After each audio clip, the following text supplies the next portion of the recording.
Olá, estamos começando mais um Arquivo Musical, agora na terceira temporada, para contar a história do rock e do blues em Mato Grosso do Sul. Se você quiser assistir as duas temporadas anteriores, que é a dos pioneiros da música sertaneja e do samba e do choro, você acessa o Arquivo Musical no YouTube ou então na nossa página no Facebook. E no programa de hoje eu tenho aqui como meu convidado um que é o pioneiro, o mais antigo, o único pioneiro integrante da banda Raivana, que é o Hugo Carneiro. Hugo, bem-vindo ao Arquivo Musical, para a gente contar a história dessa banda, né? Pois é, valeu o convite, vai ser bem legal. Então, bom, eu sempre começo perguntando de onde são os músicos, né? Até porque tem muita gente que vem de fora, mas adotou Mato Grosso do Sul como terra, que eu acho que é o seu caso, né? Com certeza. Você vem de onde, Hugo? Londrina, no Paraná. Bom, e aí uma outra pergunta é, como é que a música aconteceu na sua vida? Se você tem uma influência de família e principalmente o rock, né? Bom, a influência musical vem dos discos de música sertaneja que meu pai ouvia, né? O pai ouvia muito... Tudo a ver com rock and roll. Tudo a ver. Mas tinha uma rebeldia legal ali, né? Então, assim, eu via Tio Carreiro Pardinho, essas coisas que eu ouvia, Trio Parada Dura, o pai ouvia bastante essas coisas, né? E eu já gostava muito do Moacir Franco também, né? Como compositor, né? Mas o rock veio na minha vida através dos primos mais velhos, meus amigos mais velhos, né? Que começaram a ouvir as bandas de rock e eu comecei a gostar, me mostrar, eu gostei e aí foi... E aí você começou a tocar e cantar? Como é que foi esse começo? Tinha um amigo que tinha uma carreira frustrada de futebol e quando eu resolvi que eu não jogava nada, eu comecei a entrar pro lado da música. Que eles tinham uma banda e o vocalista deles sempre tinha problema com o trabalho e os horários não batiam, né? E eu sempre estava lá assistindo os ensaios e tal, e eles percebiam que eu queria ser guitarrista, né? Por causa do cara do Ira, que era canhoto, também canhoto. Só que eles estavam tocando as músicas ali e eu ficava cantando as músicas, né? Cantarolando as músicas. Daí eles falavam assim, já que você sabe a letra, canta aí só pra gente não se perder. Eu não vou entrar na frente do microfone, nunca na minha vida, né? Mas não, aqui só entre nós e tal, e tá bom. Virei o cantor da banda. Virou o cantor da banda. Mas você toca também? Não, só canto. Só canta, né? Bom, e aí você começou lá no Paraná. Isso. E aí veio pra cá quando? Dezembro de 1992. E você veio com família? Veio com... Minha mãe e meus pais se separaram, minha mãe já morava aqui. Aí, até a época de quartel, não conseguia arrumar emprego em Londrina. Vinha sempre aquela história do Mato Grosso do Sul, um lugar... Promissor, né? E tal. Aí eu vim pra cá. No começo foi difícil por causa das influências das pessoas, da idade e tal. Mas hoje eu não penso sair daqui nem pensar. E aí, quem que você conheceu aqui que te arrastou pra música? Então, no início do Raivana, eu conheci o Xandão no Arlindo, né? Arlindo é a escola que você Arlindo estudava? de Andrade Gomes, isso, lá na Júlio de Castilho. O Xandão é o Alexandre Orives, né? Isso. E aí a gente tocava ali nos corredores, matando aula e tal. E a gente resolveu montar uma banda chamada Baseada em Rock, né? No Rio tinha uma baseada em blues, né? A gente fez uma brincadeirinha do Baseada em Rock. E a gente não conseguia arrumar um baterista e tal, porque era vários estilos num só. A gente queria tocar blues, rock nacional, funk, que vinha na nossa cabeça, né? E não deu certo. Aí ele estava montando um outro projeto com uma galerinha, me chamou e é o Raivana. E aí foi aí que nasceu o Raivana, então? Foi aí que nasceu o Raivana. Isso foi quando? 97. Hugo, por que Raivana? O nome foi criado pelo Leio, o baterista da formação original. No começo nem ele sabia o que era, né? E a gente foi tocar lá no Colégio Latino, nos intervalos que tinha aqueles shows lá nos anos 90, lá no intervalo latino, e o locutor falou, a banda tal, daí ele gritou, não, o nome não é esse, o nome é Raivana. E tal, todo mundo, legal. Aí tal, beleza, o show desceu, o que significa Raivana? Não sei. Aí tinha um amigo nosso que fazia ciência da computação na época, que descobriu que Raivana, com V e um N só, era uma palavra chinesa que significava harmonia. Legal. Aí você achou bacana. É legal, é um nome emblemático, diferente, né?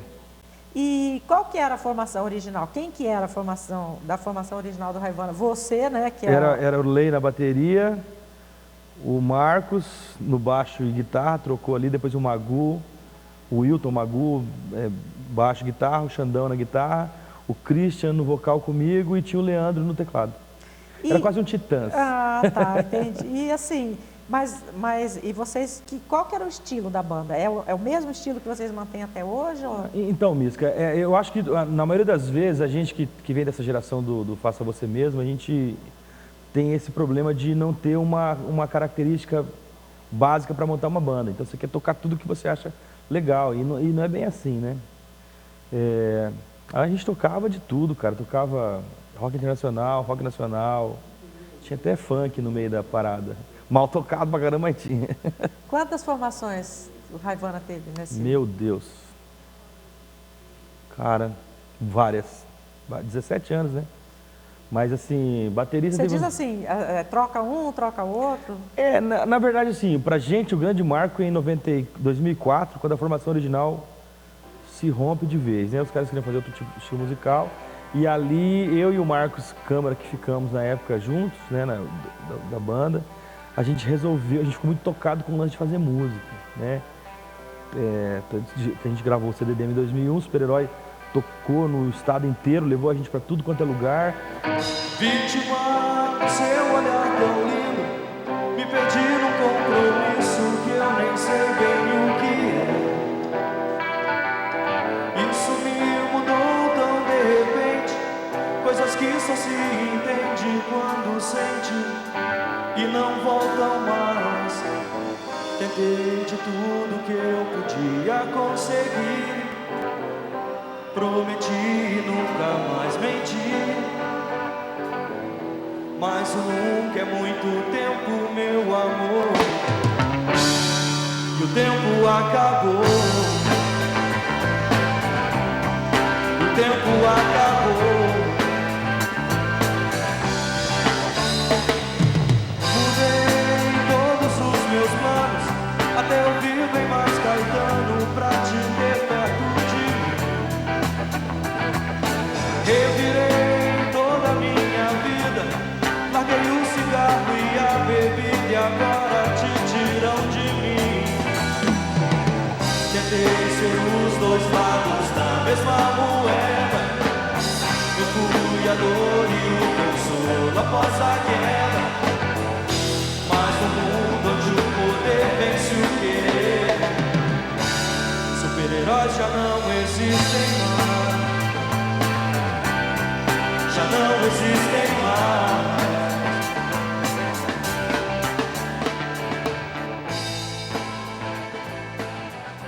E a gente meio que radicalizou no lance de vamos fazer só música autoral. E eu acho que isso um pouco desagradou alguns dos integrantes que Isso em queriam fazer outras 2002, coisas. Isso. vocês Aí em entraram 2004, nessa... 2001 a gente lançou o CDDM, o Valizer, né? Em 2002 ou 2001? 2001. 2001 foi esse CD demo. É. É Valizer, é Valizer,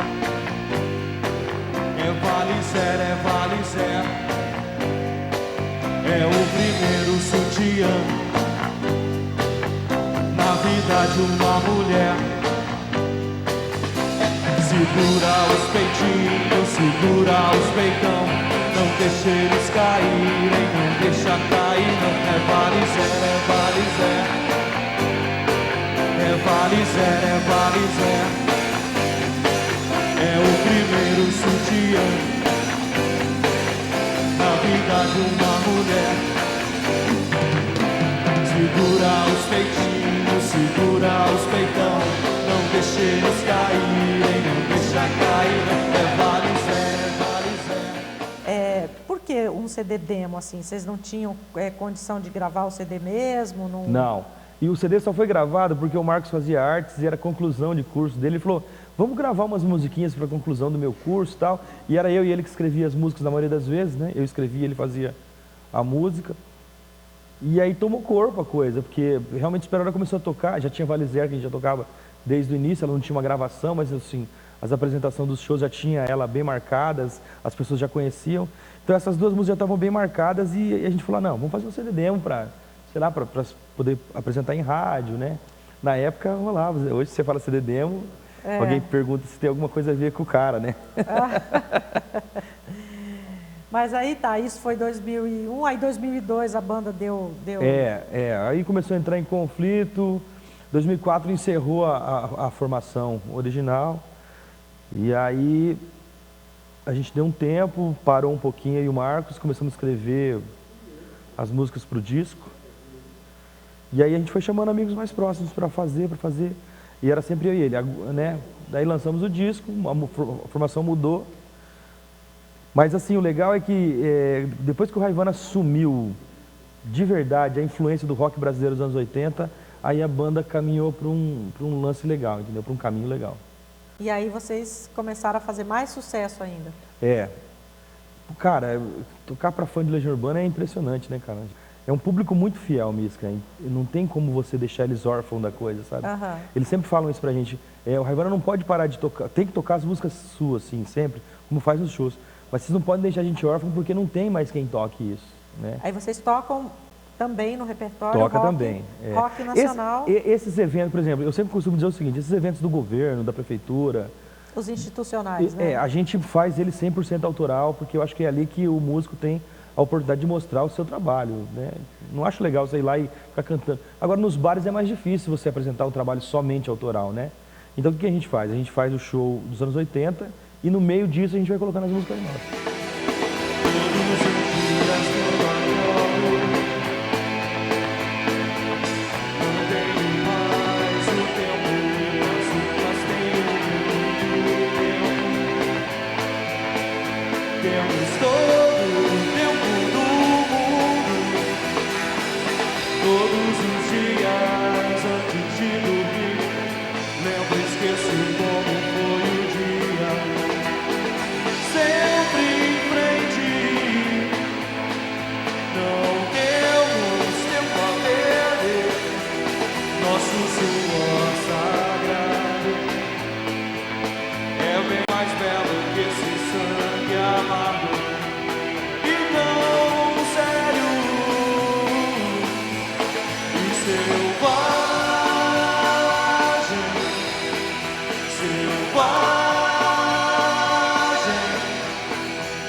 Bom, vocês gravaram mais um CD, né? Isso, em 2011. Já em 2011, que é Errar é Humano. Engraçado a grafia, né? Errar com H e humano sem o H, né? Então, foi por causa disso que a gente recebia algumas cartas, algumas comunicações via as redes sociais e meu português era terrível, né? E aí um dia eu estava na praia e eu vi uma camiseta escrito Errar é Humano, Errar com H e humano sem H. Eu falei, cara, vai ser o nome do disco. Só que daí faltava a música, eu sempre sou fiel a algumas ideias, né? O disco grava músicas ímpares e a faixa título tem que ter, né? E não tinha, a gente gravando, não tinha. E aí saiu a faixa título, daí ficou o nome do disco Errar é Humano. Do disco que é. E assim, os dois discos são de composições autorais? 100%. Totalmente. E aí quem compõe é você e o Marcos ou tem outros parceiros? Sempre eu e o Marcos, exceção de uma outra música que é minha e do Xandão. Em geral, nas bandas, sempre tem um, dois músicos que acabam levando o trabalho mais, assim, com mais afinco, ou então fazem a divulgação da banda. E o cantor tem uma responsabilidade, porque é o comunicador da banda, né? Então, eles falam muito isso do Hugo Raivana, né? É porque acaba os shows, eu sou aquele cara que está interessado em saber o que eles acharam. Das críticas, das sugestões, eu sempre estou muito ligado nas redes sociais da banda. Já que a gente tem um show chamado Anos 80, eu preciso, apesar de ser de 30 anos atrás, eu preciso sempre renovar ele com músicas novas, então eu fico atento às sugestões, outras nem tanto. Então assim, aí acaba o show, você tem que fazer o quê? Ir lá conversar com aquelas pessoas que você vê, na maioria das vezes, ali junto. Escutar a opinião delas, elas se sentem importantes quando você vai procurá-las, né? Para saber as coisas, assim. Então, e os meninos são mais tímidos, né? Mais toque e vai embora. Eu já sou mais conversador. Em geral, quem está ali na função de comunicador não tem jeito de fugir desse papel, né? Os que a gente costuma chamar de fala demais, né? Não tem jeito. Agora sim, nessa história toda da banda aí, tem alguma passagem... Bom, vocês abriram shows importantes, né? Para citar alguns, assim. Para mim, eu desde criança sou fã do Ira, quando a gente tocou com eles foi maravilhoso, né? A gente abriu o show deles 2 vezes, fiquei amigo dos caras, o Edgar, um cara maravilhoso. E público? qual foi o maior público que vocês tocaram? Foi exatamente para essa banda, para o Ira? Foi no Temporadas, né, uma, e no MS Canta Brasil? Ah, no MS Canta Brasil a gente abriu o show do NX0. Assim, se você perguntar para mim se é influência da banda, não, claro que não é. A gente, se duvidar, é contemporânea uma da outra, né? Mas a gente aprendeu muita coisa ali com eles. Nunca tanta adolescente de 14, 15 anos adicionou a gente nas redes sociais depois desse show, né?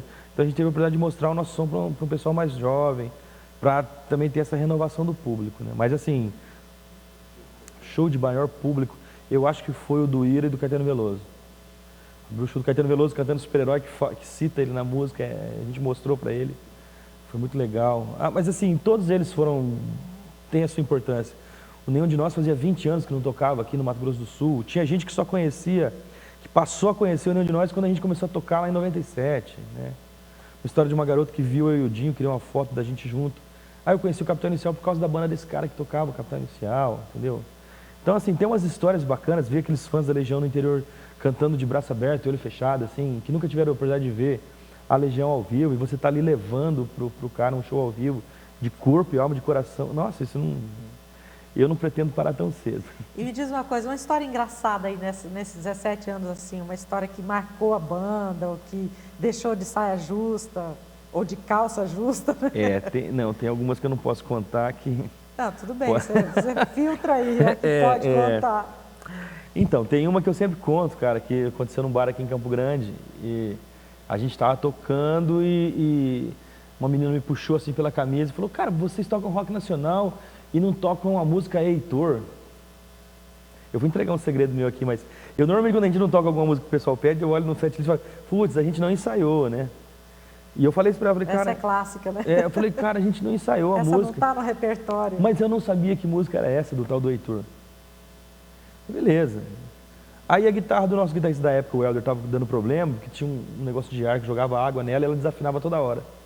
Ele começou a ficar nervoso e estourou a corda da guitarra dele. Daí ela voltou de novo, com um grau etílico maior ainda, puxou assim pela camisa e falou assim: pô, mas vocês não vão tocar a música do Heitor mesmo, cara, e tal? Eu falei: não dá, cara, como é que vai ensaiar agora aqui?